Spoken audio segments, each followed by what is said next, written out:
Hi, let's just talk for a few moments about managing anxiety. And the first thing to understand is that anxiety is a normal human reaction that we all experience from time to time to different degrees.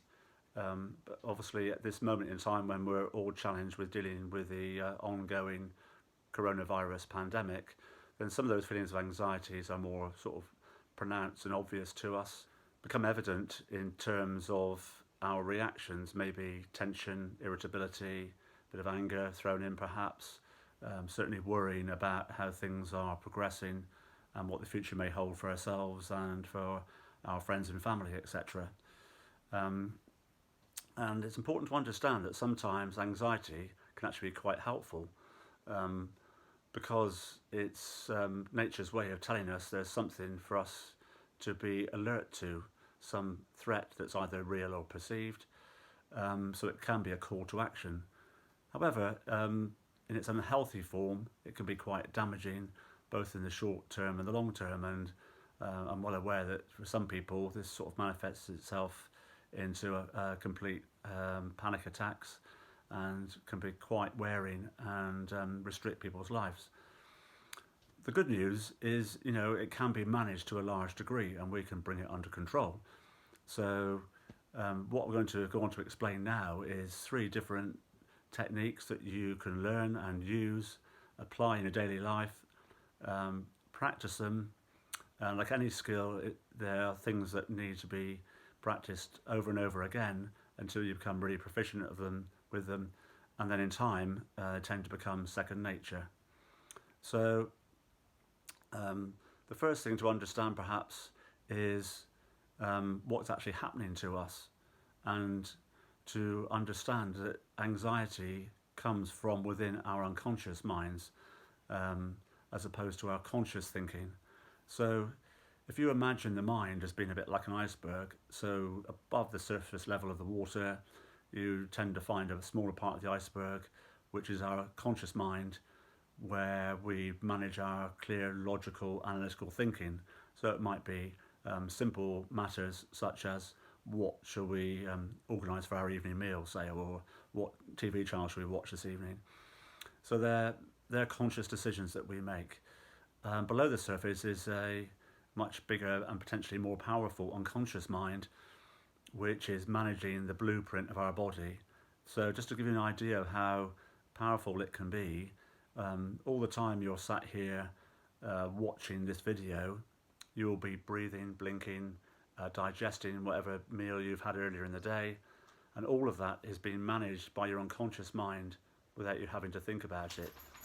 And all your senses, what you're seeing, hearing, feeling, tasting and smelling, etc., you're being bombarded with a huge amount of information, which could be quite overwhelming, but your unconscious mind is actually managing that for you, filtering it out and making you aware of what you need to know, as opposed to what you don't necessarily need to use at a particular time. So that just gives you an insight into the power of the unconscious mind. And the challenge for us as people is to make it our best friend rather than our worst enemy, and to use that power and energy to actually help us to have happier, more controlled, more successful lives. And that's perfectly feasible. I'd like to introduce you to a special guest today who is here today to help me demonstrate the power of the unconscious mind and to understand it, because she's only 5 years old, and she's really lovable, friendly and adorable, and in many ways is man's best friend. But on the other hand, she can get quite anxious and stressed and display it quite visibly and audibly. So let me introduce you to my friend Poppy, if I can get her to come along. I'm probably going to need a bit of a treat here. This, ladies and gentlemen, is Poppy. Say hello. So Poppy really is a very happy dog, very well trained, very happy, loving and adorable. But if a stranger comes to the door, postman, somebody delivering something, or even sometimes family and friends that she's met before, she'll start barking quite uncontrollably, and it's very difficult to stop her. So what is really happening there when she's barking is the same as for us when our unconscious minds take over and create anxiety or a panic attack, in that it's the unconscious mind perceiving a threat and triggering a fight, flight or freeze reaction. So in her case, I suppose Poppy is triggering kind of a fight type reaction, although to be honest, she very soon resorts to chewing her cuddly toy. So in a way, she's kind of freezing. But either way, for all of us, when we perceive a threat, and that could be worrying about the future, the fact that our finances are taking a big hit, or we've lost our job, or we're worried about our health at the moment, or more conventionally, things like having to stand up and do a speech, or a job interview. Let's just come to say hello again. We trigger one of those intuitive reactions. When we experience a threat, whether it's real or perceived, our unconscious mind will automatically trigger a fight, flight or freeze reaction. And if you're self-aware and think about yourself a little bit, you'll probably recognise which one of those three is most dominant for you. And just be aware of that, because that's the beginning of bringing it under control. And you'll start to feel the anxiety grow within you at any particular time, and it will come out on different paces for different people depending on the circumstance. But if you listen to these tools and techniques I'm going to share with you in a moment and practice them, you can get much stronger at taking self-control. And if you're mindful that when you're managing yourself and your own anxiety, and that you are in fact speaking to your own unconscious mind, and you're taking away that perceived threat so that it calms itself and therefore calms you. And it may help you to consider this as being much the same as training a puppy or looking after your own pet dog. Poppy responds to clear, direct orders, such as sit or whatever. So will your own unconscious mind, because it is there to serve and protect you. And the good news is it responds well to clear, direct orders. So one of the things you can do as you start to build up negativity within yourself, and perhaps negative self-talk as well, is to actually tell yourself to stop. Literally, stop it right now. And may help to visualise a roadside stop sign. But say it as clearly and firmly to yourself as you would to a young puppy. And it really works. And if it doesn't work, then try it again, but more firmly this time. And you really bring it under control. So on that note, I think it's time for another treat, don't you, Poppy? Yeah, this is a good show, isn't it? You're enjoying this. Another tool and technique you might want to practice, and it's often best used for a specific event that we're concerned about coming up in the future. So you practice mind management and use your imagination to take your mind to the future, to a time well after that event. So maybe it's something like a speech or a job interview and you're starting to get anxious about it. Then take your mind to well after that event and look back on it and imagine it being completed extremely successfully. Create your own movie in your mind of something that has been ridiculously successful. Turn up all your senses to an extreme, almost so it's ridiculous, but being mindful that you're actually talking to your unconscious mind and telling it there's nothing to be afraid of. So you can visualize everybody happy, smiling. You can hear them cheering, clapping, feel them patting you on the back for doing a really good job, and you really feel that sense of pride and happiness from having achieved something really well.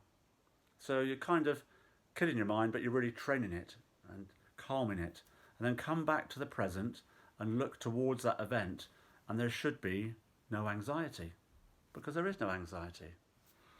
And if you're still struggling with that, just practice it and do it more and more and make your movie even bigger and stronger and bolder. And you can do it quietly in your head if you want, or you can actually talk out loud. Because remember, whatever you say, everything you say, whether it's quiet in your head, unsaid, or is verbalized externally, there's always one person that hears it, and that's you. And more importantly, it's your unconscious mind that hears it. So talk clearly and directly to your own unconscious mind and take away the anxiety. Second tool or technique is something called the fear bubble. And people look towards the future from now, sometimes projecting days, weeks, months ahead, and create a massive fear bubble or anxiety bubble between now and what the future is going to hold. So at the moment, a lot of people could be thinking that the coronavirus pandemic is going to go on for months or maybe even years. It's going to affect my work, my family, my income, my home life, everything about my life, and see nothing but negativity and become extremely anxious. But when you stop and think about it, the real threat comes sometime in the future when events specifically happen. So you're creating anxiety about a threat that's not actually there at this moment. So reduce that bubble right down to the smallest possible size. So for instance, if you're worried about having to stand up and give a speech at an event, then the threat just comes when you stand up in front of that microphone on the stage. So shrink it right down to the very smallest size, and that keeps it in perspective. And then when the moment comes to stand up and talk, step into that fear bubble or anxiety bubble.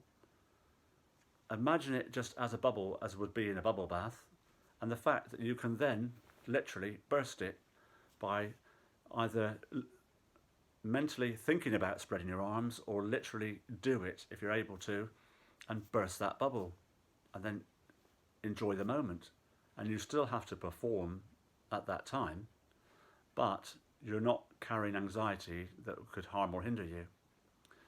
And the other technique to bear in mind is much more long-standing and maybe something more relevant to the current day challenges, which is to focus on your strengths and positive attributes. So sit back and reflect on what's good about yourself and ask yourself, what are the three main things that are good about me? And even if you're the harshest self-critic, you'll be able to find three things that are good about you, and keep reminding yourself of those over and over again to build your confidence, remind yourself about your strengths. And then when you're dealt with challenges that come along, you're much less prone to anxiety because you've already prepared your mind, reminding yourself how strong and capable you are. Finally, if you're still struggling with that, then ask for help. There's absolutely nothing wrong with asking for help. It's particularly appropriate time now to seek help from others. So that could be family and friends that you just want to talk things through and just share the challenges that you're experiencing, and that all helps to diffuse what's happening. Or, more significantly perhaps, go and speak to a life coach, a therapist, somebody who is trained and specialises in can help you with mind management, because it really does work, and you can put yourself in control and make your unconscious mind your best friend rather than your worst enemy. So thank you very much for listening. On that note, I think it's probably time for at least one more treat from my friend Poppy, isn't it? You're going to come and say hello to everybody and then goodbye? Say goodbye to everybody, Poppy. There she goes. Thanks, folks.